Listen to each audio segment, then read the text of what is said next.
Cougar fans, it is time. Touchdown! What a grab! It's time to raise your colors, raise your voice, and join in on the Raucous Roundtable about your favorite team, the BYU Cougars. 20, 15, 10, 5, touchdown! It's time to tailgate. Cougar Tailgate, where BYU sports fandom lives. And here's your host, Lauren McClain. Today is part 2 of my conversation with Senior Assistant Athletic Director for Broadcast Relations, Duff Tittle, and Assistant Athletic Director for Football Strategic Communications, Brett Pyne. They are the authors of the new book, 100 Years of BYU Football, that released on June 3rd at Deseret Book. It begins with you guys talking about famed Notre Dame head football coach Knute Rockne, visited BYU, was hired as an adjunct professor for a time, which is crazy, right? And then helped shape the beginning of the BYU football program. Brett, talk about that a little bit. You know, that's a story I think maybe some people have heard before, but there's a lot of it that wasn't known. And one of the things that we had kind of uncovered was a letter that Knute Rockne had written back to the BYU faculty and the coaches. So in essence, he was coming out to do some football help with the program. And the only way that he could get paid was to become an adjunct professor. And so crazy. And so like he actually, there was grading involved in the class and everything. And so there's like a back and forth with him, like about grades. And, it's just kind of fun to discover these kinds of things and actually see the letter and things that are written in there. And, he unfortunately passed away earlier than he would have wanted but was an all-time coach, and to think of BYU in that era, really unknown in terms of the brand of BYU, and we can get into this, but how it's grown. But at that time, having someone like Knute Rockne come to BYU was pretty significant. And Knute Rockne, who was, if not the original guy to start the forward pass, right? And then he invited some of BYU's early coaches, I was reading in your book, to come to his camps, and really he had such a huge hand in starting the BYU football program. Let's jump to 1953, because I loved this. First televised BYU-Utah rivalry game with a viewership of over 60 million. And that was huge publicity for BYU. So you're kind of into the broadcast world, Duff. Talk a little bit about that moment there. Well, even huge numbers of today, the national championship games, not a fraction of 60 million people watching a college football game. It basically was the second year that college football was on television. They had tried it the previous year, and I believe there were 8 games selected in 52, something like that. Yeah.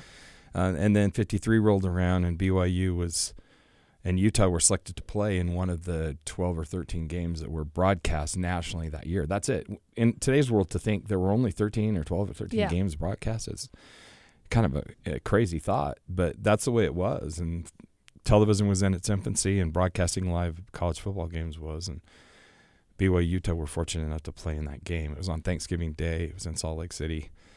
We were, I think, a 4-touchdown underdog and missed an extra point late in that game that would have tied the game.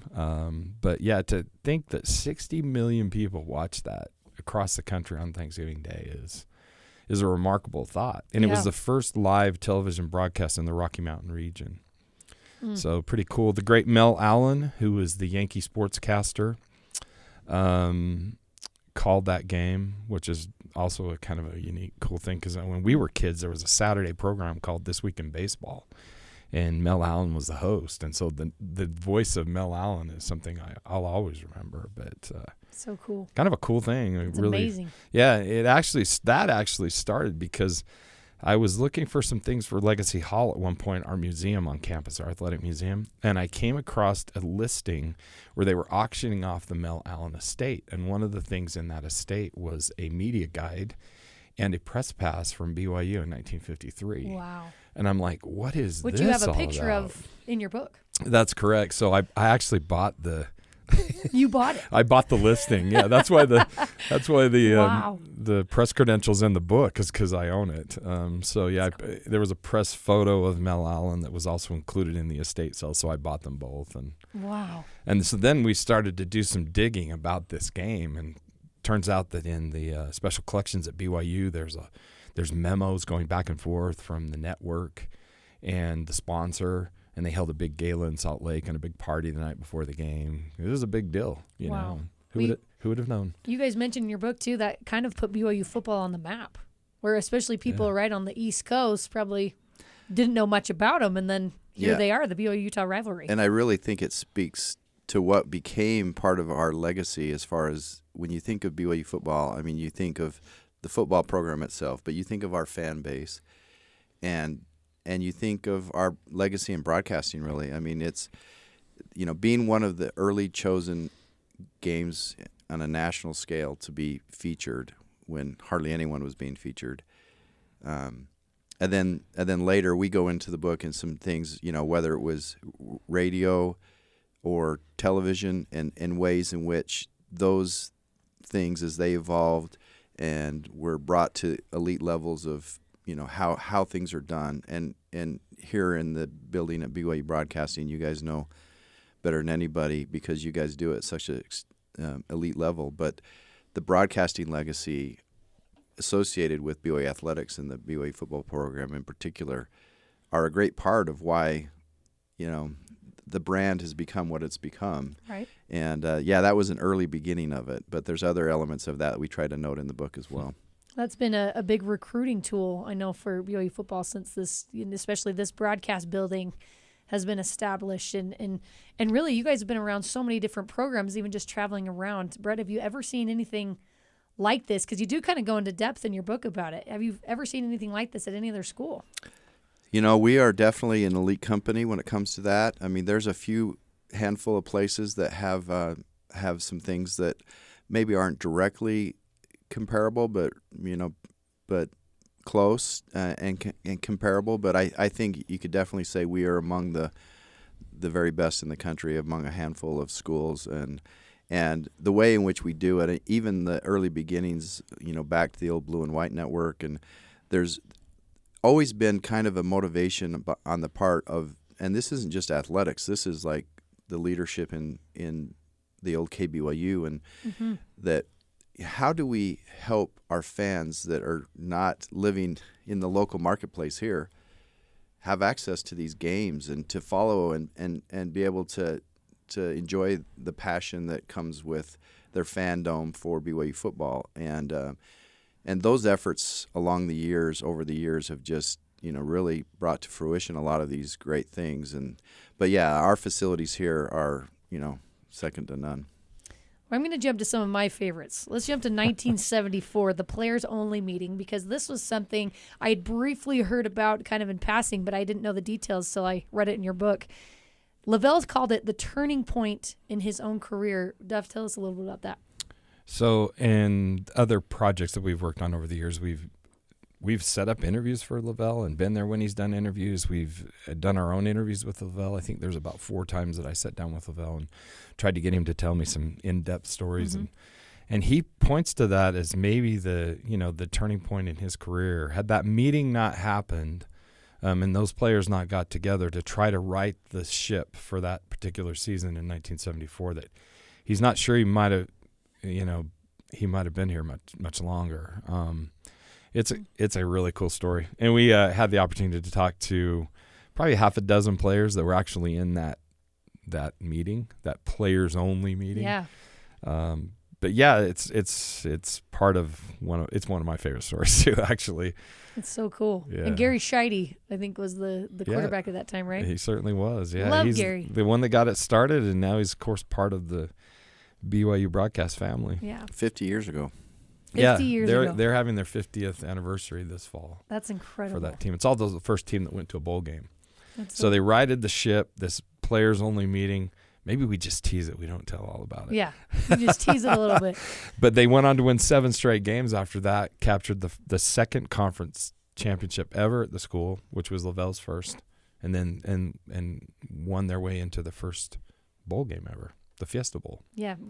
They were losing badly the first few games of the season. Players only meeting. Yep. End up going undefeated from there on out. First bowl game, and then they end up ranked. Yeah. In the top 25. Patty Edwards, I love that you brought up her, and this was something I didn't know, that she started the American Football Coaches' Wives Association. Brett, what's been your interactions with Patty and as you've written this book?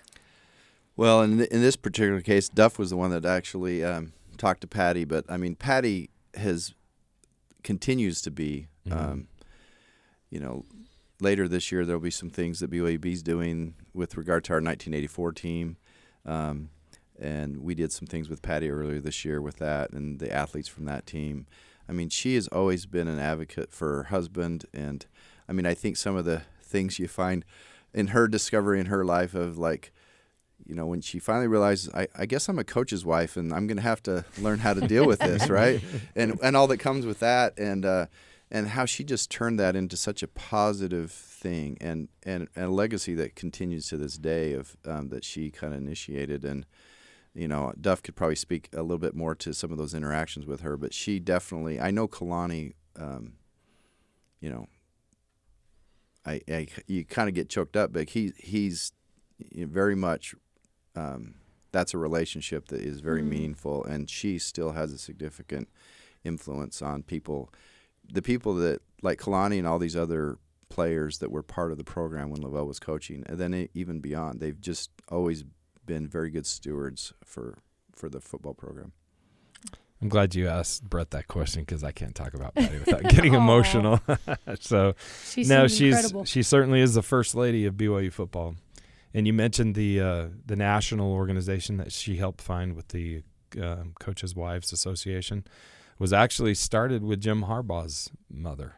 So it was Patty and Mrs. Harbaugh that started that organization with a conversation they had in Park City, Utah, before a game where their husbands were going to coach against each other. And it led to them starting this organization, which now has more than 3,000 women across the country that are involved in that program. So unreal. Very cool. So cool. We're going to take a quick break, but when we come back, we'll have more from Duff Tittle and Brett Pyne, authors of 100 Years of BYU Football.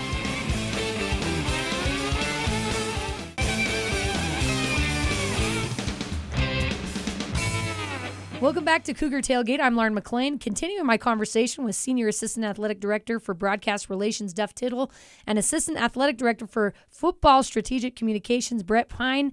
Let's jump to Beck-to-Harline because this is where my memories start to get real good with BYU football. 1:19 left in the game, down 4. This was something I read in your book that I didn't know. That John Beck says, let's hurry up and do this so we can celebrate and go home. I love. He's like, no, they said that he just had all the confidence in the world in that moment, and let's just hurry up and go home and do this. Brett, what do you like about that segment of the book? That was a fun thing because throughout the book, when we first started thinking about, we could talk about this game and this game and this game, but then as the narrative kind of went through, it was, we talked about a lot of games, obviously, but there was certain games that just kind of seemed to have a little bit more of a memory point for a lot of people, and this was one of them. And it was really interesting because I think everyone's got their own perspective of that, but it's interesting to get it from the perspective of the players that were part of it, and even like Daniel Coates, who talks about he catches a touchdown that seemingly might be the winning touchdown, and how he that thought all he was gonna have all the glory, how that all changes. How that all changes as we all know how that game ended, but that was the perspective of Johnny Harline and John Beck and Daniel Coates and just looking at how that really progressed, and even people like his name is McKay Jacobson, who was a freshman. And how he stepped up and played in that game, and how respected he was among his teammates, and all the things that went into kind of making that happen. It was fun to be able to dive into a few of those instances where you could kind of give a little bit more behind the scenes. Continuing with the Bronco Middlehall era and McKay Jacobson, 2009, Max Hall and BYU versus number 3 Oklahoma. Max Hall screaming, "We're going to win" at halftime to the fans. That was something I didn't know either. And he mentions in the book that, he said that was probably something really stupid. He's like, I don't know why I did that. I loved that. Duff, what stood out to you in interviewing all those players for the game? Max Hall, Dennis Pitta, Kobe Clausen, McKay Jacobson. You have a lot of good interviews in there. Well, part of it is I was right next to Max coming off the field when he did it. So I was aware that it had happened. So I asked him about it, and then he was, of course, said that maybe not the smartest thing I've ever done. But, that group was so good, and they won so many games. Max, the winningest quarterback in BYU history with 33 wins, and just it was a lot of fun to be involved with that group. They were as competitive as anybody I've ever been around, and so the stories are really cool. And when you're kind of with them and you see these things unfold, and then you can ask them very pointed questions about the experience, because maybe you saw a glimpse of it or you were a part of it. You're like, I heard you say that. Right, exactly. So you could kind of ask them about it a little bit, and like Brett said, there's a couple dozen games that if you're part of Cougar Nation, those games just mean something, right? They take you back to a different time and a different place where you kind of became a fan. Mm-hmm. And we didn't just want to rehash those games. It's easy to just pull the stats out and kind of hash through, we scored this and that, and then they scored. And we wanted really to get the viewpoint of the student athlete and the coach and the administrator that was involved in those games. That was the fun of the book, really, is trying to let it be told through the eyes of those who were there. And that's actually one of the things that was hard for me and Brett as we got into our time period, our era, right? From the mid-1990s on, we were first-person observers of some of these things. And that was hard to write. Yeah. There's maybe a little bit less of some of those quotes because we were actually the people observing. Wow. So, and when you're writing in it, the way we wrote, it was hard we couldn't write in first person. So that was kind of weird.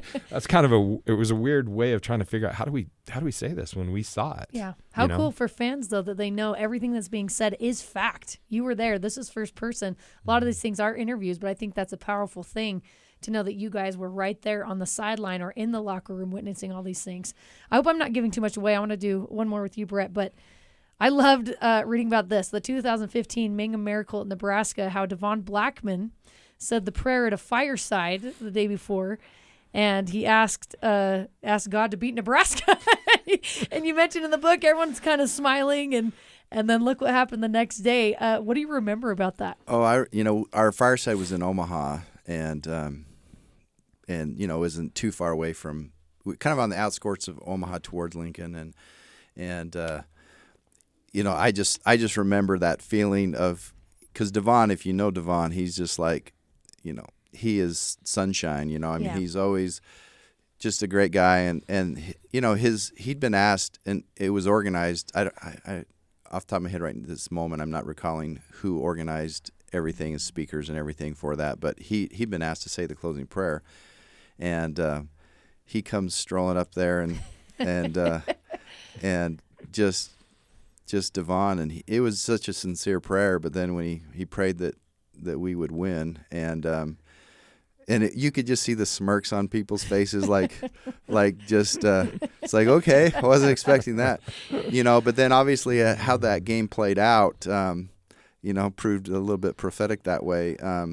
But he's such a, there's so many great people that have been involved in the program and that have had an influence on people, And one thing I, tried to do where possible was like, is it possible to note something like that? It maybe isn't a huge event or something, but something that maybe people weren't aware of. And in this case, there were some published reports about that because media were there that maybe mentioned that he had done that, but maybe not widely known. Right. But yeah, so it was fun to kind of tell some of those stories and let some of those other personalities that are existing, within the program be out there a little bit. So. And let's talk about 2020, because that honestly was an incredible year. You guys write about it in the book, the COVID year. Tom Hommel put together a full schedule and some games in a matter of days during that time. it was incredible. He ended up winning Athletic Director of the Year, I believe. Duff, tell us a little bit about what you remember about that time. It's a bit of a whirlwind in my mind, actually. It was one of those years that just, you think X is going to happen. And then within a matter of hours, days, it just was unraveling. The whole season was unraveling. It was actually a really good football season. The games we were going to play that year were incredible. The places we were going to go, there's a lot of excitement, and then it was pretty much over. And Tom just refused to quit. He just kept after it and after it and after it, and it really shows. He is a people person, and it really shows the people he knows in the world of college athletics to be able to put that thing together. And then those that helped him at ESPN and others that were involved in that process was fascinating to see that, and then on the field, the guys just kept finding a way to win. Mm. And I really don't care who we played. I mean, people will say, well, you played this or you played that. It doesn't matter. Yeah. The reality of it is we just found ways to play, and we just kept winning. And the guys, it was quite a magical season. And because we were doing so well, and we were I'd say a brand program that ESPN could count on in our partnership with them, and we just kept playing, and we were giving them games every week, starting with the very first game at Navy, on Monday night, and it was a ride. That's the best way I can put it. It's kind of a little bit of my memories of the Jimmer era in basketball. It was just a wild ride. It was just like you kind of felt like buckle your seatbelt because here we go. And we were hanging on for dear life, I think, in many ways. And everything just had to be on the fly, like, the game at Coastal Carolina. I mean, we were Wednesday, and we weren't even sure we were going to play a game that week. And next thing you know, we're on our way. And Brent got COVID. Yeah. An example of the ways in which, at key points in time over this whole history of a century, there's just been these different moments where we kind of stepped up as a program and did things. And this is, to me, one of them where we were very nationally relevant. We were, at one point, the only team in the western part of the country even playing football. And, our administration and our coaches and were always very intent on doing everything they could to be safe and follow everything that needed to be done, but also provide every opportunity for our student athletes. Yeah. And you can see by how it came about that was very impactful. I mean, it was meaningful to the program and the kind of year that we had, and even just who we are as a brand nationally. I think was something that helped advance that as well.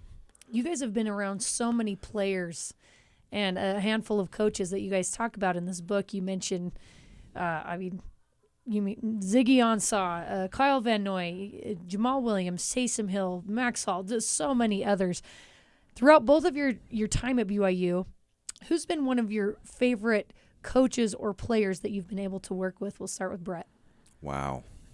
That's a tough question. That really is. Well, I couldn't answer that. I do, and Travis Awali could attest to this, that I always tell him I'm president of his fan club. But if he ever hears this, he'll chuckle. But there are really so many. That's the one great thing about the job that I have is, and it's a point I make. I mean, I have a cousin that played quarterback at BYU that no one knows his name because his name is Lane Bates, but he was a backup quarterback that ran scout teams when Detmer and Sean Covey in the late 80s were the ones that people recognized, And you kind of realize all the things that people do to help the program be successful. I mean, in the book, Max Hall talking about, when he had to run the scout team his first year here and how much that impacted his experience at BYU and really ended up helping our program a lot.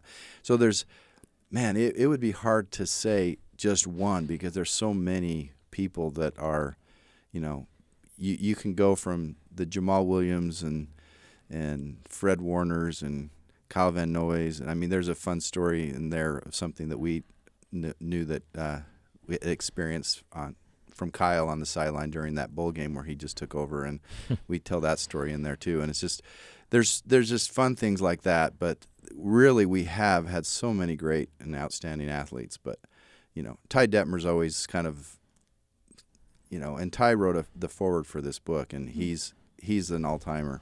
Yeah. He's incredible. In Duff, so how would many you answer ways, this? Ty is an all-timer. He's just one of the best human beings I've ever been around. I have a hard time talking about this topic because I'll get emotional. My first season was the '96 Cotton Bowl team, and there were larger-than-life individuals on that team. So many went on to play at the next level, and it was an amazing. That was my first experience. And I just assumed, well, every year is going to be like this. You know what I mean? But going through the process of a season with these student athletes and seeing the challenges that they have and the things they overcome and the success they have, and you kind of become emotionally attached to it. You really do. And I'm like Brett, and I used to hear Lavelle say this all the time when they'd ask, "What's your favorite quarterback, Lavelle?" And he'd say, "Well, I can't. I like them all." It's like asking, "What's your favorite kid?" Right? Exactly. Yeah. Right. Me like asking you, which one of your children do you like the best? Because if you feel that way, I mean, I had an experience with Tanner Mangum, and Brett did too. Outstanding individual. We had some great experiences with him, and his career didn't turn out kind of what he thought it would be ultimately. But those memories are what I'm going to always remember. And I better be careful because, I'm going to get teary, but I remember saying goodbye to him after the bowl game, his senior year. Just how much I appreciated him and who he was. We already talked about the Max Hall, Dennis Pitta, Austin Colley, Harvey Unga. Imagine being the PR people for that group of individuals. I mean, it was a fun ride. It was just something else, and they were as competitive as anybody I've ever been around. You didn't want to play them in anything, whether it was they were into bocce ball, and I got the chance to play bocce ball with them one time. I've never seen so much trash talking. I'm sure. I can't even imagine. But it speaks to why, a great program, but it's great people that make it. And Kalani always speaks to that as being the currency of our program. It's the people. Mm-hmm. And that's really true. And Lavelle is the greatest example of that. He's the Hall of Famer in that category. So many different personalities coming from so many different backgrounds. And I like, Brett, that you mentioned the unsung heroes as well on the football team and just within the program. I want to ask you guys, because you've been here over 25 years, what's been your favorite thing about being a part of BYU specifically? We'll start with Brett. My favorite part about being a part of BYU? Wow. These are tough questions. They're kind of they're tough because, really I believe in the mission of the university and what it stands for, and I have truly enjoyed the opportunity to be part of advancing that mission, and it's been fulfilling to see things progress and things go forward, and to in our job, aside from this book project, helping to advance that and help people be recognized for what they've done, and even the ones that aren't as recognized, but that internally their recognition they're receiving from their peers and people at the department. But that's been the best part of it. What about for you, Duff? I could just say amen to that, really. It's the exact same reason why I wanted to be involved in it in the first place and have been involved in it for so long. Having the opportunity to work with Lavelle Edwards in the twilight of his career was a real honor. And just being around him, you learned so much. He didn't have to say anything, really. You just observed the way that he treated people and the way he was in settings. And I had a chance, I want to say it was the mid-2000s, about 2005 or 2006, to travel with Lavelle and Patty to the College Football Awards show back in Florida. They were giving him a Career Achievement Award, and just being with them was one of the coolest experiences of my career. Absolutely, without question. We spent an evening there. They had this event, like a dinner gala thing, and we were with the executive director of the Davey O'Brien, and we were sitting over kind of in the corner during this dinner, and it was who's who of college football that was there that night. Coaches, media, some of the great players of the game at that time, some of the great players that were in town to give all the awards that evening for the ESPN College Football Show. And person after person just coming by and saying hi to Lavelle and Patty and recognizing their role in how they changed and shaped college football. It was one of the most eye-opening experiences of my life. And how one, I shouldn't say one because it was Patty and Lavelle, how two individuals could have made such a difference. And so when we started to write this book and to tell the Lavelle Edwards portion of these 100 years, it was really important to us to make sure we did that well and did that correctly, to give him the recognition that he deserves for revolutionizing college football. And you guys had a front row seat. How cool for is the that? end of it, yeah. For the end of it. It was really good. It's kind of a highlight of my career, actually. My last question for you guys is, what do you hope to accomplish by fans reading this book? What do you want fans to feel and to know and kind of be the end result of this book, Brett? You know, it kind of goes along with this thing we've been talking about. I mean, I hope there's a deeper appreciation for all the people and events that took place that kind of ultimately built what BYU football has become, from those early years where it was unknown to the first big moments of national attention, to the stadium expanding because our fan base, even when we were in the midst of like 6 straight losing seasons, we expand the stadium because we have fans that want to watch us play. And then all the people that have made up the program. I mean, we did a lot of research and tried to find from Banyans and published reports to list the people that had played on the team, not just the Letterman list that's typically there. So like people that never played in games. And we know there's going to be people that are missed because they, for whatever reason, were never listed on a roster and never played in a game, and they were only on the team 1 year. But, you know, those people, hopefully we'll find out who they are and we can get them added to the other lists. But, you know, we tried to do things to let people have a little bit of a bigger picture idea of all the different people that really helped make it all happen. What about you, Duff? What would you say? The same thing that Brett just mentioned. All of that was part of the process. And we spent countless hours in the evenings just talking through where the direction of the book was changing and flowing as we went. But I look down the street from where we are right now and see that stadium, and I think in many ways it's a miracle. It's a miracle that, from from humble beginnings story, right, to where, the book hopefully does a good job of explaining how the program changed and grew and built and the key players throughout the process of that. There's a great chapter in there about President Wilkinson, the BYU president, and his role in it. That neither of us knew when we started this book, but we found it in the middle of it. We always wondered why couldn't we beat the local teams when we throughout the early era, and then we found out why. I'm going to leave that as a tease. Oh, I was like, why? I want to know. But there were individuals, like Brett said, along the way that just helped shape this thing. And in many ways, like Lavelle will talk about, coaching with Tommy Hudspeth, who was the head coach prior to him, and that period of time where they had Virgil Carter as our quarterback and started to throw the football.